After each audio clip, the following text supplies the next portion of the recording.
Hey friends, welcome back to Home Sit on a Prayer. Today we're here in my kitchen, and as promised, today we're going to be making a big herbal medicine day. So I'm going to be restocking four herbal medicine remedies, three of which are tried and true favorites. One I'm going to be trying out for the first time today, but I'm really excited about it. And in addition, we're going to have a bonus fifth, not really recipe, but more of a preservation technique that I'm experimenting with a little bit. And I have an extra special treat for you today. My sister is actually coming over and we are going to make all of this herbal medicine together.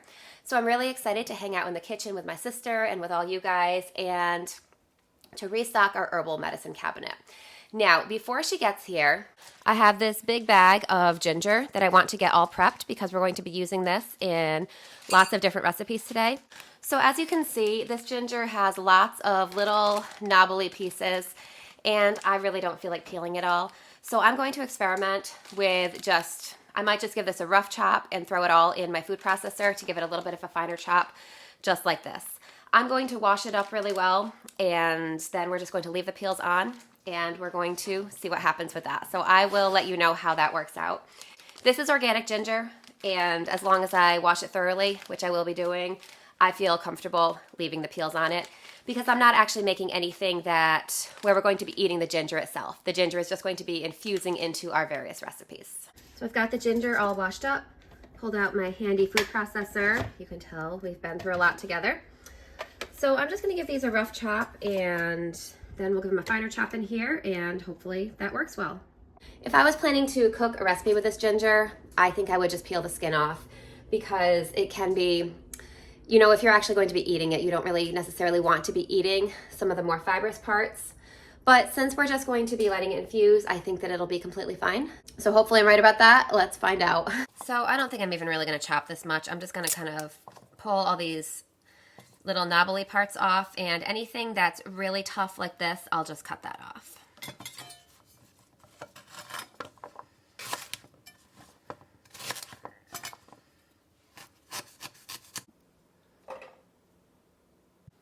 So I decided it would be smart to give this a try with half the ginger first and see how well it does. So that way if it doesn't do well, I've got my reserve ginger. So we'll give it a try with this first half here.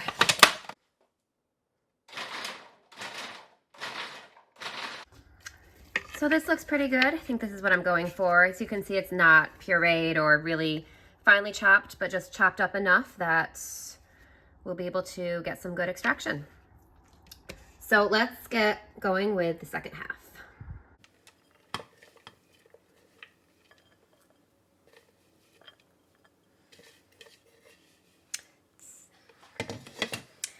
I think that I did not get a large enough bowl, but we will make this work.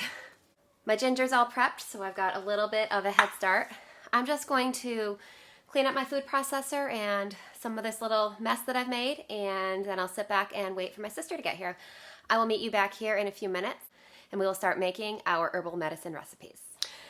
So this is my sister Larissa. We are here to make lots of herbal medicine recipes today. So I was thinking maybe we should start with elderberry syrup, since that has to cook for a while. So I'll type out everything that I'm doing in the video description, all of the measurements and everything. So feel free to just follow along, and then if you feel like making it, go ahead and check the video description.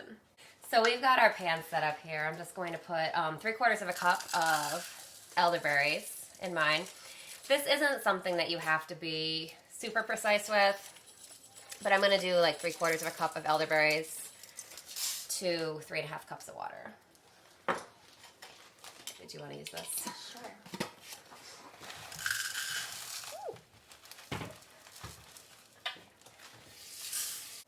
So we figured this would be a good one to start with. Since it has to cook for a while, then we can kind of do our other stuff while it cooks. So, here you go. Yeah, I just did 3.5 cups. So I'm just going to turn these on a pretty low temperature. We want it to come up to a simmer, but not really boil or anything. So in the elderberry syrup, you can kind of tailor this recipe however you want it to be. I'm going to put a few cloves in here. I have some whole cloves. I'm going to put a couple cinnamon sticks in, and a little bit of that ginger that we chopped up earlier. I guess probably that many cloves. That's all personal preference, so. 5, 6, 6. I didn't count, I just kind of put, I don't know, maybe a teaspoon or so. Sure. You want, how many cinnamon sticks do you want? I don't know, how many are you putting in your? Probably 2. That's great. Okay. You can also use powdered cinnamon for this if you want, but I like the cinnamon sticks because I think the powdered cinnamon doesn't really dissolve well. So the cinnamon sticks just kind of infuse it and then you pull them out. I'm just going to put in, you can see we pre-chopped the ginger, just maybe a tablespoon or so. I'm not really going to measure it. That's my cat saying hello.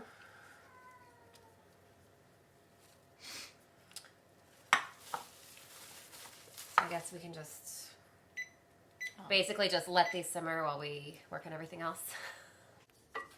So now I'm just basically going to bring this up to a light simmer, and then I'm going to, I'll cover it, but I'll leave the lid. I'll probably leave the lid cracked so a little bit of steam can escape, and I'll just simmer that for, it takes a little while, maybe a half hour, 45 minutes or so. Basically, you just want the liquid to be pretty much reduced by half, and we want to keep it at a low temperature so that we don't basically destroy all of our medicinal goodness in there. So this is elderberry syrup that we've started on the stovetop here. You know, that's probably one of the most famous herbal medicine recipes. So basically, it's really great for boosting your immune system. Elderberries have a lot of antiviral properties. I find it really useful to use when we feel like we're coming down with something or we've been exposed to something. Maybe if you fly in a plane during cold and flu season or something like that, or you've been around someone who's sick. We find it really useful just for that kind of thing. So we're just going to let this infuse, and there's a couple more steps to it, but I'll walk you through that. So while we're kind of on that elderberry theme, I'm going to use a lot of these same ingredients to make another elderberry recipe. So the other recipe that I'm going to make with elderberries is called Elderberry Calendula Cold and Flu Elixir. I'll link that in the video description, so if you're interested in making that. This is a great recipe. It's actually my favorite elderberry recipe. The reason I still make elderberry syrup is because what we're about to make has alcohol in it, and I would rather not, even though you know you just take such a small amount, I still don't really want to give my kids alcohol. So I make the elderberry syrup really for them, and then my husband and I take the elixir. So we are going to get started with that.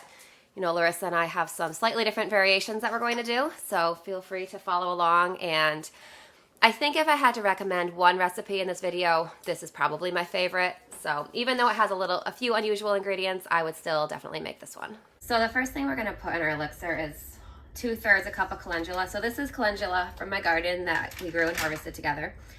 And I feel like calendula is like not really known as much for being a helpful herb when it comes to colds, but it actually really is. It's really good for helping your lymph nodes to drain when they get clogged up with stuff. So I think that is the main purpose of the calendula in this blend. So we're gonna do 2/3 a cup of that, and then 2/3 of a cup of dried elderberries.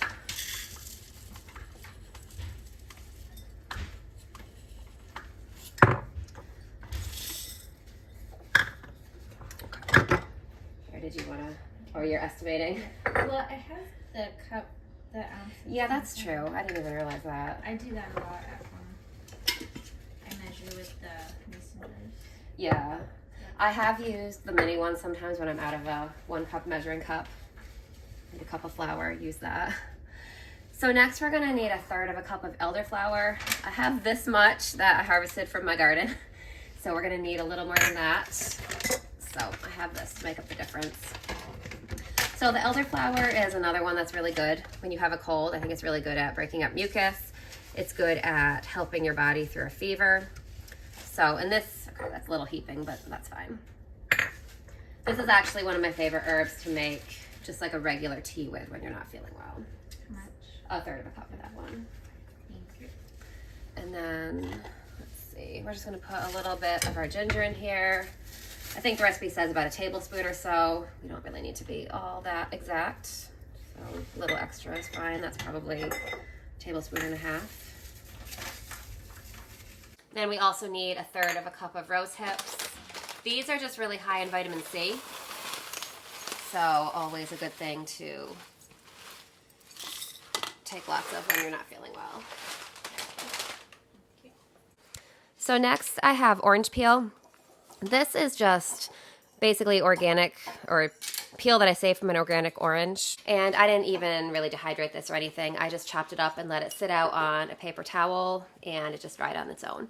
So we're gonna add a tablespoon to this. This again is vitamin C content, and it just tastes really delicious. Let's have 3 cups of it, right? Yeah, I just kind of, just enough to cover the herbs, yeah. So tablespoon of orange peel in there. And that's all of the herbal ingredients. You can see, look how pretty that is. This is always one of my favorite ones to make just because it's so pretty and everything smells so good too. So now we want to add alcohol to this. I'm going to use brandy because that's what the recipe called for. Larissa found this other, so this is what, honey bourbon? Yes, honey liqueur with bourbon whiskey. So that sounds like it would work really well too. So basically, I think any kind of alcohol would work in this. I think the main reason the recipe calls for brandy is just for the flavor. But you basically just want something that's going to pull all the constituents out of these herbs, and also something that is going to preserve it, make it shelf stable. So we're just going to add enough alcohol to basically just cover the herbs. If I can get this one open. Yeah, so I mean, it's probably maybe 3 cups or so, just enough to cover the herbs. And I think I'm gonna have just enough. So then we're just gonna top this off with maybe an inch or so of honey. Oh, do you want me to get that? Just kidding. So for honey, I don't think there's really an exact measurement. I'm just going to kind of scoop and pour this in, maybe about an inch or so. Just try to raise the measurement of everything by an inch. So honey, of course, this is a good raw organic honey. Honey, of course, is great when you're not feeling well. It's good for soothing a cough. It's good for just coating your throat and making it feel better.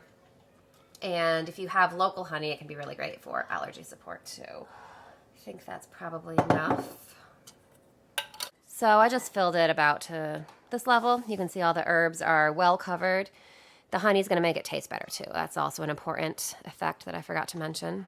So I'm just going to cap this nice and tightly and take one last look at how pretty it is, because we're going to shake it up. So we basically just want to shake it and make sure that all of the herbs are covered with the honey and the alcohol mixture. And then we're just going to let this steep just in a cool, dark place for about 6 weeks or so. Honestly, I've left mine steeping for months and forgotten about it because I just haven't needed it. And it's completely fine. All the alcohol in here makes it completely shelf stable. So it'll just keep getting stronger if you let it sit longer. But anytime after, is it leaking? No, I was just thinking of it getting stronger. Oh, yeah. So basically, anytime after like 4 to 6 weeks, you can strain it, and then you can go ahead and use it. So I just take for myself maybe a tablespoon or so whenever I feel like I'm coming down with something. Basically the same way I use the elderberry. Basically the same way I use the elderberry syrup for the kids. I just do this for myself. So it is going to get really dark, and from the elderberries. It definitely has a strong flavor, but I think it's a good flavor.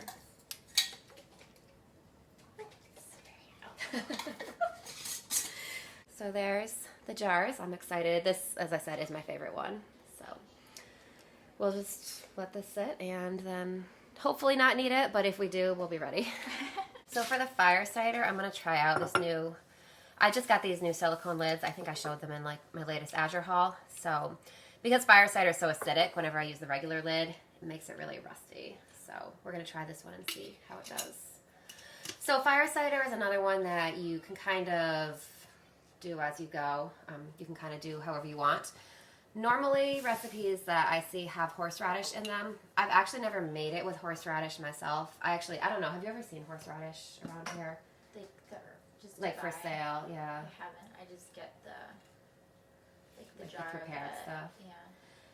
I actually did want to make it with horseradish this year, but I couldn't find any. So maybe I need to grow it, we'll see. But for this year, we're just going to stick with onion, garlic, ginger, hot peppers, and apple cider vinegar. And then eventually when we strain it, we'll add honey. But for today, so this is basically like food medicine. You know, everything that I said in there is something that you would normally eat. So you don't need to be as concerned with the exact amount. Basically, the fire cider is just supposed to be really warming. It's supposed to boost your immune system. I find that it's really good for congestion, so mostly I'll take it if I have some kind of like sinus congestion or something like that. So we're just gonna get all our, basically I'll chop up an onion and put it in here, a head of garlic, a couple inches of ginger, and I've got some jalapeños left from my garden and some cayennes from my garden that I dehydrated. So I'll just get that all chopped in here and then we'll meet you back here in a few minutes. So while we're chopping, I'm just checking on the elderberry syrup. It's simmering now. So we're just going to let this keep going. It's got quite a ways longer to go. So here I've got my onion and a head of garlic all chopped up. You can see I didn't chop it really finely. I'm just going to add that in here. And then I'm just going to add some more of this ginger in here. Again, I'm not really measuring. Basically the equivalent of what would be a couple inches of ginger root.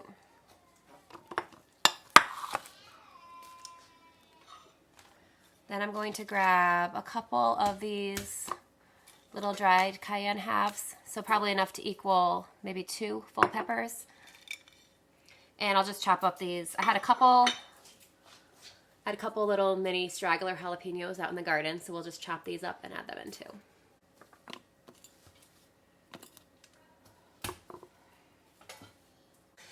So here is our fire cider. Got it all filled up with our spicy bunch of veggies there. So I'm just going to take this apple cider vinegar. This is raw organic apple cider vinegar. You want that, the one with the mother, which it will be if it's raw and organic. And I'm just going to pour this in here to cover all these veggies by about an inch or so. And then I'm just going to put it in my cabinet and let it sit and ferment for like 4 to 6 weeks. Honestly, for me, it's probably going to be more like 8 to 10 weeks because I'm just not going to get to it. Anyway, so at that point, once it's done fermenting, I'm going to strain out all these veggies. I'm just going to squeeze it and make sure I get all the liquid out. And then I'm going to add some raw honey to taste. I don't really add, you can basically just do that to taste. If you want a lot of honey, if you want it to be sweeter, go ahead and add it. I probably add maybe half as much honey as I have vinegar. I do actually have a video from, I don't think it's from last year, I think it's from the year before, where I did like a start to finish fire cider, and I can go ahead and link that below where you can see the whole straining process and everything. And I do also have a start to finish video with the elderberry syrup too, and with the elderberry calendula cold and flu elixir. So I'll link everything in the video description. So feel free to check those out if you want to see the whole start to finish process. So that's probably good there. So you also, while it's fermenting, want to go ahead and shake it, in theory every day. In reality, as often as you remember to do it, it's fine. That'll just help the apple cider vinegar to pull out all that goodness. And I'll let you know how I like this new silicone lid too. I'm excited to give it a try. If you don't have a silicone lid like this, you might want to just put some plastic wrap or wax paper or something like that between the apple cider vinegar and the lid, just because these lids do get rusty from the vinegar if you don't do that. So the final real recipe that I want to try is fermented honey garlic, which I know is a classic, but I've actually never done that before. So if you're interested in natural remedies and have done any research on herbal medicine, you've probably seen people recommending fermented honey garlic, and I have seen that too, and I just have never done it until now, and this year I decided this is the year I'm going to give it a try. It looks super easy. So basically, I'm just going to go ahead and peel a bunch of garlic and just get it in this jar here. You can see Larissa's already off to a head start. She's ahead of me with this. So I'm going to make this many fermented garlic cloves this time. And I think you've got... So we're just going to cover these with honey by... I'll double check what I read online, but I think we want to cover them by about 1 inch or 2 with honey. And then because it's a ferment, we want to make sure to do what's called burping the jar every day, where you just kind of loosen the lid and gases that have built up escape. And then we're supposed to tip this over every day, and just to make sure that the honey coats the garlic on all sides and that they continue to stay covered with garlic, because I have heard that the garlic tends to sometimes float to the top, so we'll see if it does that. So I'm just going to go ahead and cover these up with honey. Yeah, so if you hear some interesting background noises, our kids are playing in the other room. So this honey seems like it's crystallized a little bit, but it's still good. I'll probably just have to stir it up a little bit to really get the garlic coated. So because my honey's so crystallized, it's not really soaking down to the bottom very much. You can see over here. I'm going to give it a little bit of a stir, but I think I'm going to call this good with honey for now, and then I can just always add more later once it sinks down, if it doesn't really seem like enough. So like I said, this is my first time making this recipe, but I'm really excited about it. It is supposed to be really good. I know you can probably hear the kids screaming in the background. They're having a lot of fun. So it's supposed to be really good for immune boosting, you know, especially this time of year, if you get exposed to something, if you're coming down with something. You know, something that I found really helpful when I've been sick in the past is to chop up a raw garlic clove and coat it in honey and just swallow it whole. But that's not always the most enjoyable to take, and I think this will be a little bit more enjoyable. So I'll keep you updated as to how this does. I think it's supposed to take about a month to ferment. And as I said, during that time, we just want to make sure, tip it over each day and make sure that the garlic cloves stay coated in honey. And we're also going to just open the lid once a day and let the gases escape. So as I said, I'll keep you updated about this, but I'm hopeful that it's going to be really good. So far, it's really easy. I mean, peeling the garlic takes a while, but aside from that, it's super easy. See, Larissa's looks so much prettier. Her honey isn't crystallized, so that's what I'm hoping mine will look like after a day or so to sit. So I'm honestly not sure if this is reduced by half, but it's definitely reduced. I think I'm going to go ahead and turn these off. So this is the basic elderberry syrup recipe. So you can definitely stop here and have a classic elderberry syrup, and that's really good. We are going to add honey, so you're going to want to do that either way. But as far as infusing herbs, you could stop at this point. I do like to additionally add a little bit of rosehips and also some dried orange peel. I always wait until I've actually turned the heat off to add those, because I'm mostly adding these for the vitamin C content, and the boiling process is going to destroy a lot of the vitamin C. So once I turn off the heat, I like to add those and let it kind of steep as it cools down. It'll still be pretty warm, but definitely cool down. We also want to wait until it is mostly cool to add the honey for the same reason. We want to make sure that our honey stays raw, and we don't want the heat to destroy all the enzymes in the honey. So at this point, the heat has been off for a couple minutes. They're starting to cool down, but they're still fairly hot. I'm going to go ahead and add the rose hips and the orange peel. And then some orange peel.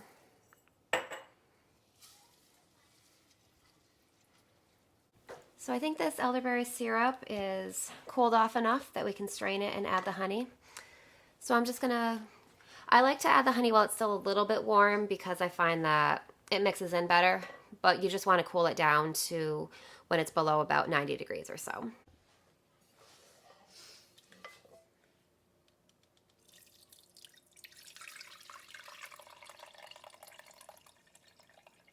So we ended up with this much liquid after simmering it for probably 45 minutes or so. I honestly didn't really keep track. So I'm going to add some honey to this. How much honey you add is to taste. I'm probably going to add about half as much honey as I have liquid.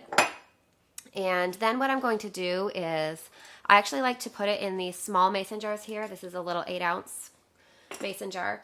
And then what I like to do is, you can store it in your refrigerator. It'll last for a month or two in the fridge.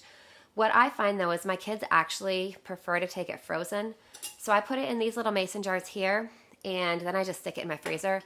And I find that at least for the first couple months or so, it's not going to freeze solid. It'll freeze, you know, kind of solid, like an Italian ice type of consistency.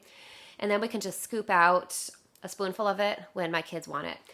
So I may end up keeping one of these jars in my fridge in case we need it in the meantime, and then I will definitely stick the others of these in my freezer.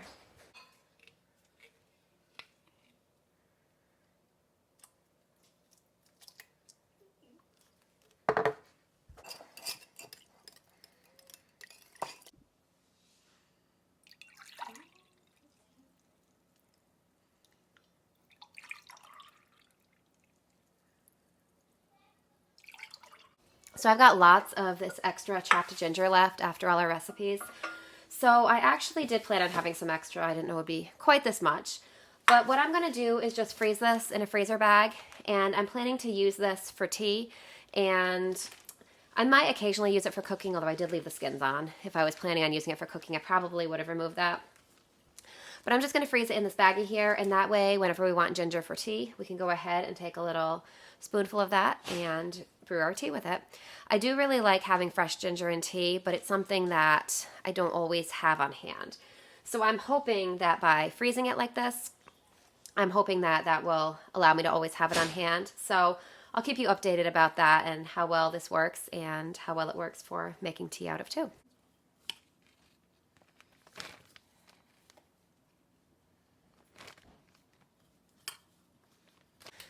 So here are all the recipes that we made today. We've got fire cider, elderberry, calendula, cold and flu elixir, fermented honey garlic, which looks like it's made its way to the bottom of the garlic, even just since I made it a few minutes ago. Some elderberry syrup, and then here is my cut ginger for tea that's going to go in the freezer. So thank you so much for hanging out with us today. I know we had a lot of fun making all these recipes with you, so I hope that you will give them a try. If you have any favorite herbal medicine recipes that you like to make, go ahead and let me know in the comments because I'm always looking for something new and fun to try. So I hope you're having a great day, and I can't wait to see you soon. We'll see you next time.